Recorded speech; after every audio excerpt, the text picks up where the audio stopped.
Hello everyone, welcome to our YouTube channel devoted for civil services. तो जैसा कि हम पढ़ रहे थे उसी में आगे बढ़ते हैं। दूसरा हमारा है कॉस्ट पुश इन्फ्लेशन। हम पढ़ रहे थे कि इन्फ्लेशन कितने टाइप के होते हैं कारण के आधार पर। तो हमने एक कर लिया था डिमांड पुल इन्फ्लेशन, तो आज उसी क्रम में दूसरा करते हैं कॉस्ट पुश इन्फ्लेशन। ठीक है, ये होता क्या है सुन लीजिए। ये किसी भी अर्थव्यवस्था में उत्पादन की प्रक्रिया में होने वाले व्यय में बढ़ोतरी के कारण उत्पन्न होता है। अब होने वाला व्यय क्या है वो सुनिए, फिर से एक बार सुन लीजिए। ये किसी भी अर्थव्यवस्था में उत्पादन की प्रक्रिया में होने वाले व्यय में बढ़ोतरी के कारण उत्पन्न होता है। व्यय बोल लीजिए या उसका लागत बोल लीजिए, कैसे ये समझिए। जैसे मान लीजिए जब भी हम कोई वस्तुओं और सेवाओं का उत्पादन करते हैं, जैसे हम किसी भी वस्तु और सेवा का उत्पादन करते हैं तो उस पूरी प्रक्रिया में कुछ ना कुछ हमारा व्यय भी होता है।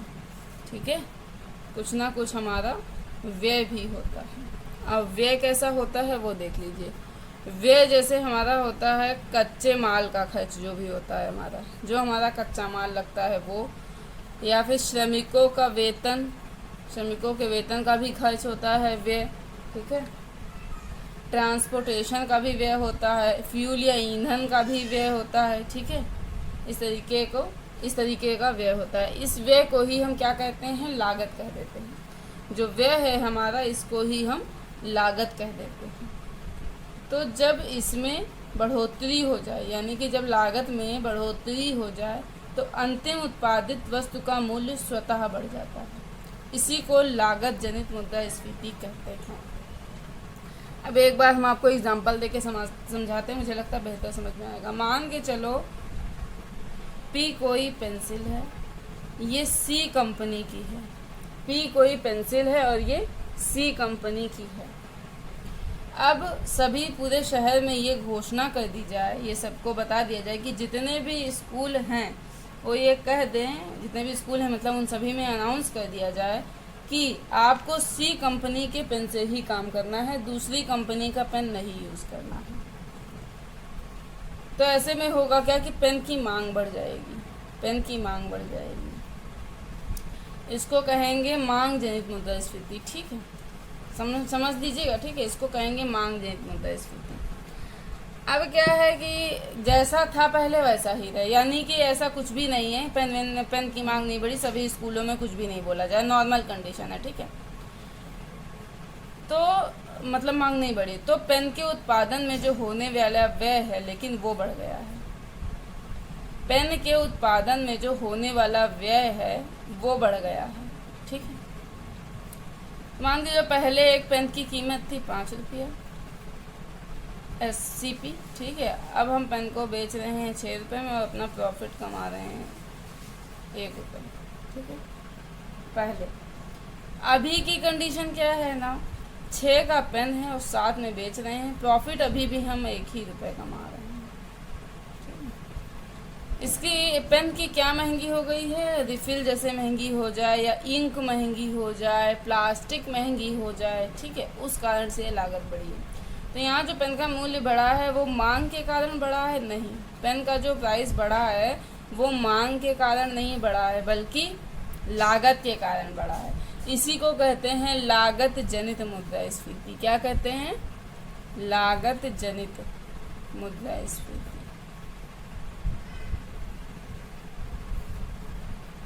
ठीक है, तो आप लोग को समझ में आया होगा। ये सीधे तौर पे लागत से जुड़ी, ये जो है ये सीधे तौर पे लागत से जुड़ी होती है, लेकिन अप्रत्यक्ष तौर पे मतलब किससे जुड़ी होती है? मांग से जुड़ी होती है। जो लागत जनित मुद्रास्फीति है ये सीधे तौर पर लागत से जुड़ी होती है लेकिन अप्रत्यक्ष तौर पर मांग से जुड़ी होती है। जैसे कैसे? जैसे यहाँ पे रिफिल मैंने बताया महंगी हो गई, रिफिल, प्लास्टिक, इंक, इस तरीके से रिफिल, प्लास्टिक, ये मान के चलो महंगा हो गया। तो पेन को प्रोड्यूस करने में प्रयुक्त होने वाला रॉ मटेरियल होता है, ये रिफिल भी होता है, प्लास्टिक भी है। ठीक है, रॉ मटेरियल है ये, जो कि महंगा हुआ तो इस कारण से क्या हो गया, पेन की कीमत भी हमारी महंगी हो गई। अब एक चीज़ और, रिफिल और प्लास्टिक ही आखिरकार क्यों महंगे हुए? ऐसा भी हो सकता है कि प्लास्टिक की मांग क्या है, बहुत ज़्यादा बढ़ गई हो।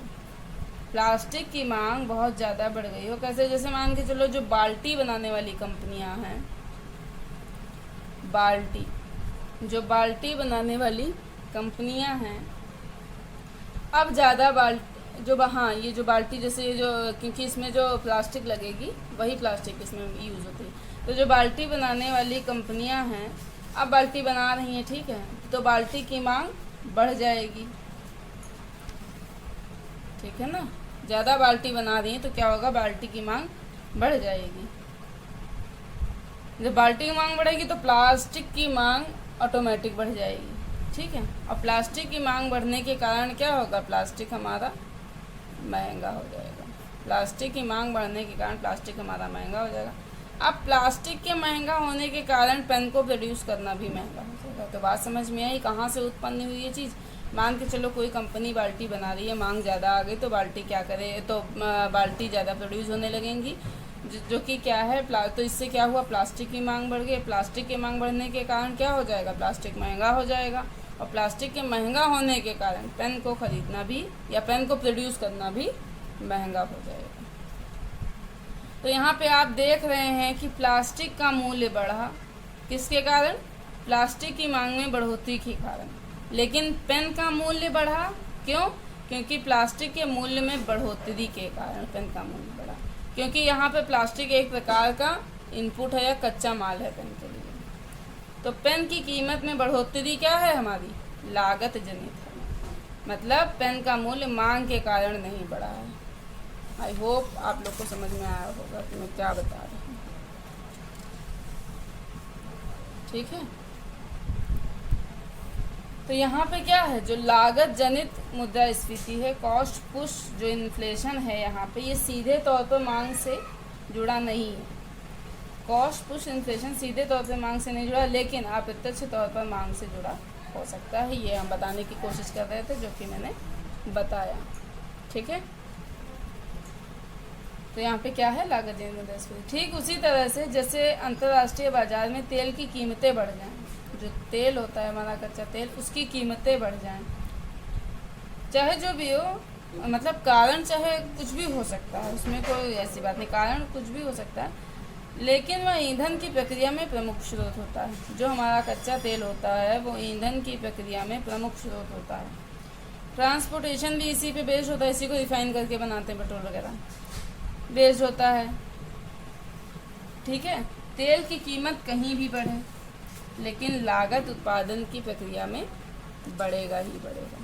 तेल की कीमत कहीं भी बढ़े, लेकिन लागत उत्पादन की प्रक्रिया में बढ़ेगा ही बढ़ेगा, ठीक है।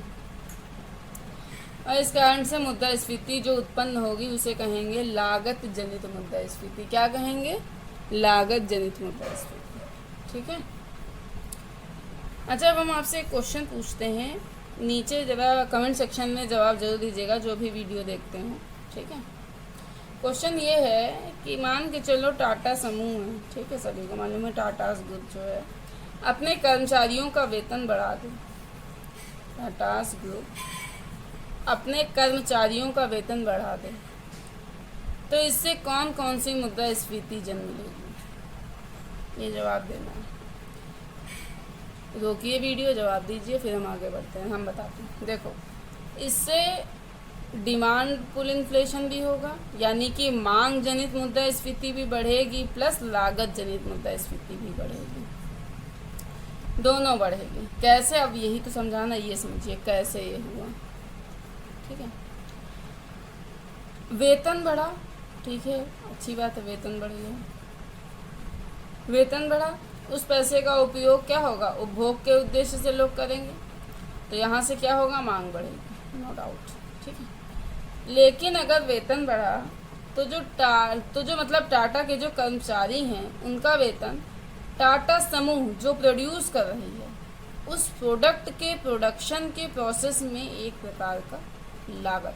बात समझ में आई, नहीं आई? कहने का मतलब ये है कि एक वस्तु के उत्पादन में जो श्रमिकों का वेतन दिया जाता है, एक वस्तु के उत्पादन में जो श्रमिकों को वेतन दिया जाता है वो भी तो लागत का ही हिस्सा होगा। तो जब वेतन बढ़ जाता है, उस वस्तु के उत्पादन में होने वाला व्यय भी बढ़ेगा। तो इसे यहाँ पे कहेंगे कॉस्ट पुश इन्फ्लेशन, यानी कि लागत जनित मुद्रास्फीति। आई होप समझ में आया, ज़रूर आया होगा। अच्छा, एक और मैं क्वेश्चन अब पूछ रही हूँ, इसका भी जवाब कमेंट सेक्शन में ज़रूर दीजिएगा, ठीक है। क्वेश्चन ये है कि मान के चलो जो 7वां वेतन आयोग है, उसकी सिफारिश के माध्यम से केंद्र सरकार ने, यानी कि सेंट्रल गवर्नमेंट ने सरकारी कर्मचारियों के वेतन को बढ़ा दिया। अब ये जो बढ़ोतरी हुई यहाँ पे कौन कौन सी मुद्रास्फीति उत्पन्न होगी, बता सकता है कोई? गलत जवाब मत दीजिएगा, नीचे जाके कमेंट सेक्शन में बताइएगा ज़रूर, फिर उसको करेक्ट भी करिएगा कि मैंने ये बताया था, ये है। देखिए, इससे जो उत्पन्न होगी उसे कहेंगे मांग जनित मुद्रास्फीति। क्यों पता है? इसलिए होगा क्योंकि ये जो कर्मचारी होते हैं, ये किसी उत्पादन से जुड़े ही नहीं होते हैं। ये कर्मचारी क्या होते हैं? उत्पादन से नहीं जुड़े होते, ये सिर्फ मांग को जन्म दे सकते हैं। जैसे मान के जो किसी मंत्रालय में जो क्लर्क या स्टेनो, इस तरीके से तमाम पोजीशन होती हैं, तो जो क्लर्क हैं, स्टेनो हैं, या फिर जो वहाँ के अधिकारीगण हैं, जितने भी हैं, नौकरशाह वगैरह, वो हैं, तो उनका वेतन बढ़ता है, ठीक है। इन सब का वेतन बढ़ गया, मैंने कहा। अब मान के चलो जो पब्लिक सेक्टर कंपनीज हैं, कैसे, कौन कौन सी, मतलब जैसे भेल हो गई, ठीक है, इंडियन ऑयल लिमिटेड हो गई, हाँ इंडियन ऑयल लिमिटेड हो गई, ठीक है, और भारत पेट्रोलियम हो गई, ठीक है, एनटीपीसी हो गई। इस तरीके से तमाम जो कंपनियां हैं, ये सब क्या कर रही हैं? उत्पादन कर रही हैं। बहुत अच्छे से मालूम है कि क्या कर रही हैं, सभी उत्पादन कर रही हैं। तो आयोग की सिफारिशों पर इन सब का वेतन नहीं बढ़ता है, आपको बता दें। आयोग की सिफारिशों पर सिर्फ सरकारी कर्मचारियों का वेतन बढ़ता है, ठीक है। अब ये हो गया कॉस्ट पुश इन्फ्लेशन। अब आगे बात करते हैं स्ट्रक्चरल इन्फ्लेशन। ये क्या होता है? देखिए, ये संरचनात्मक समस्याओं से उत्पन्न होता है। लिख देते हैं स्ट्रक्चरल इन्फ्लेशन। स्ट्रक्चरल इन्फ्लेशन, या इसको कहते हैं संरचनात्मक मुद्रास्फीति। संरचनात्मक मुद्रास्फीति, ठीक है ना।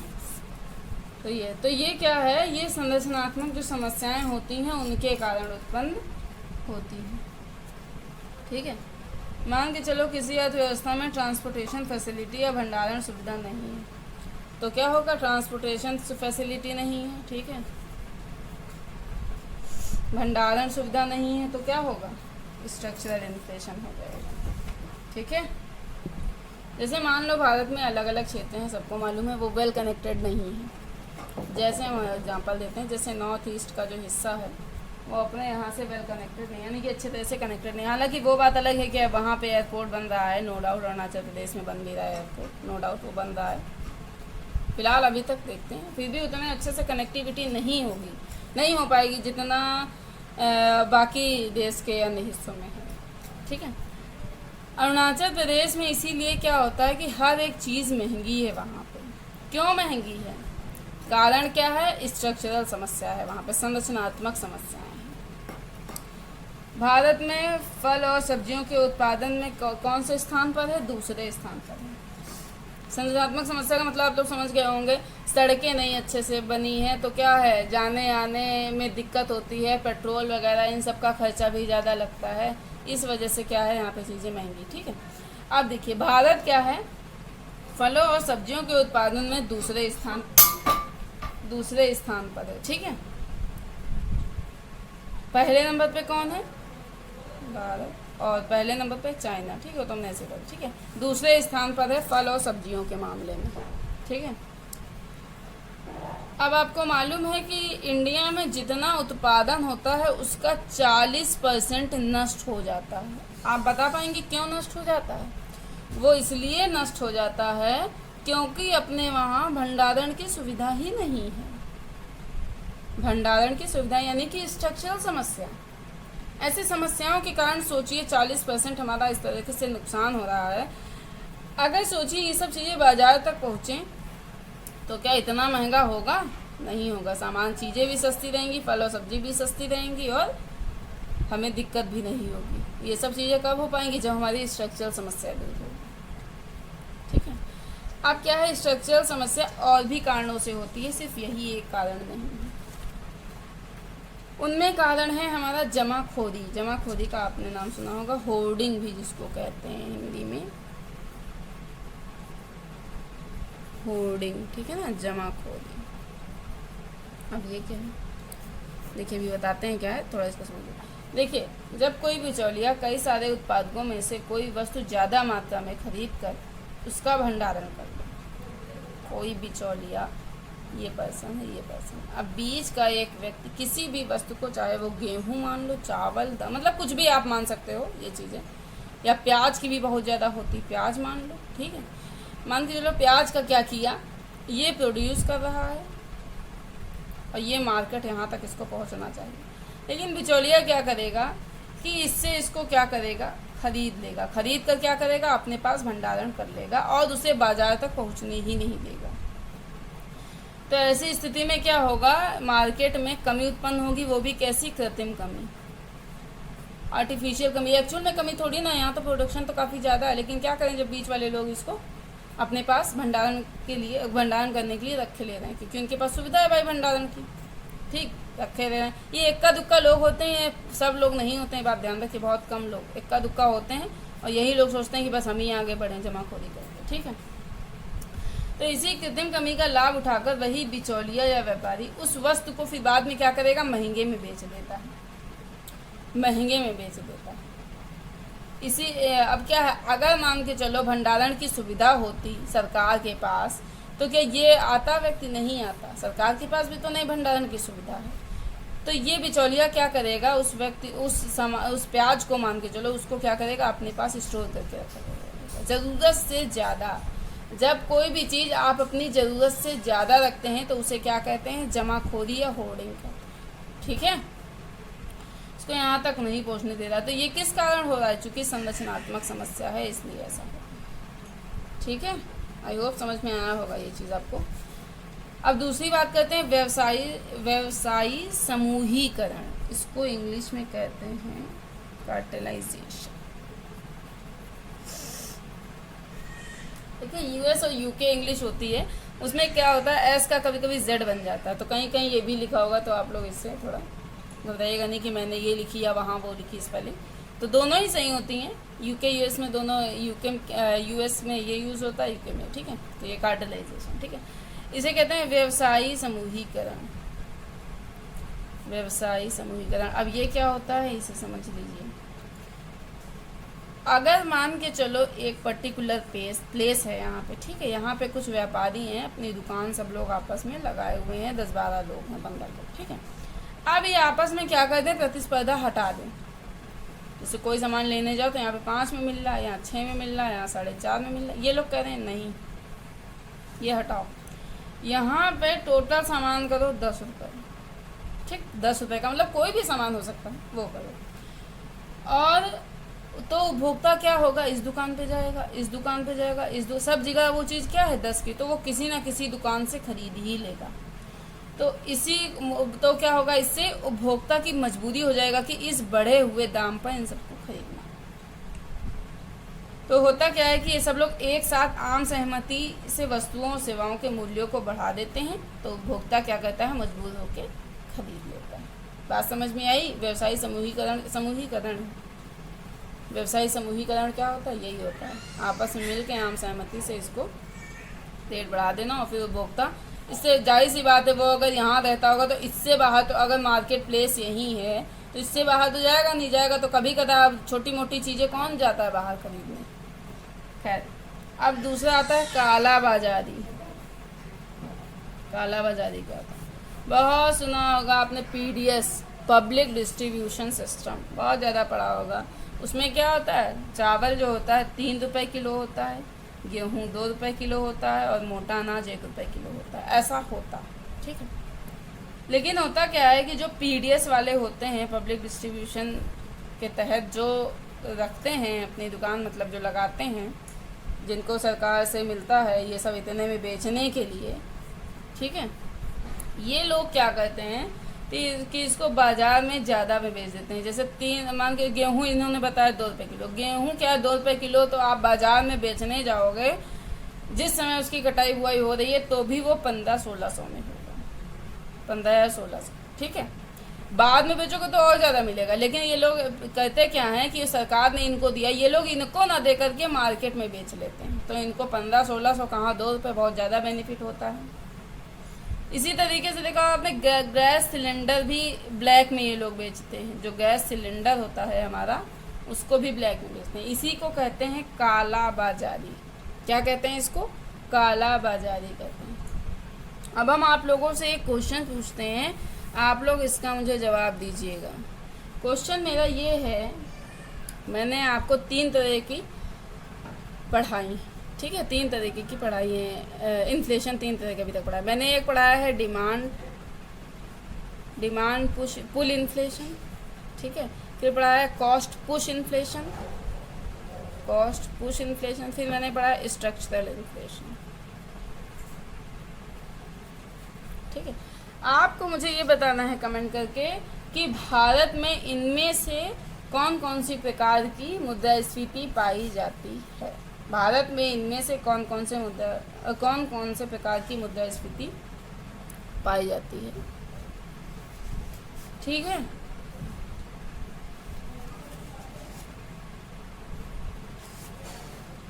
देखिए, अब आज के लिए इतना रखते हैं, मिलते हैं नेक्स्ट वीडियो में। जवाब कमेंट सेक्शन में जरूर दे दीजिएगा और लाइक शेयर सब्सक्राइब करना ना भूलें। हालांकि कहना है मेरा फॉर्मेलिटी होता है, क्योंकि आप लोग को जो करना होता है वही करते हैं। वीडियोस पे लाइक नहीं करते हैं, कमेंट नहीं करते हैं, शेयर भी नहीं करते हैं। खैर कोई नहीं, आप करते रहिए। आप लोग को अगर ये वीडियो अच्छी लग रही है तो ज़रूर लाइक करते रहिए, शेयर करना ना भूलिए। अगर आपको लगता है कि ये और किसी ज़रूरतमंद के काम आ सकती है तो इसे शेयर करना बिल्कुल भी ना भूलें, ठीक है। Thank you.